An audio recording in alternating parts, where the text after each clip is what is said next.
পঞ্চগব্য হলো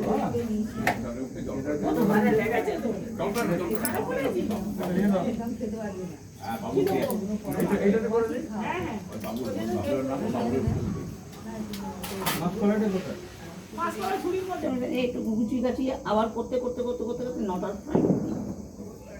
সন্ধ্যাবেলা ভোগ যায় না মায়ের না বোঝাতে তো সময় লাগে না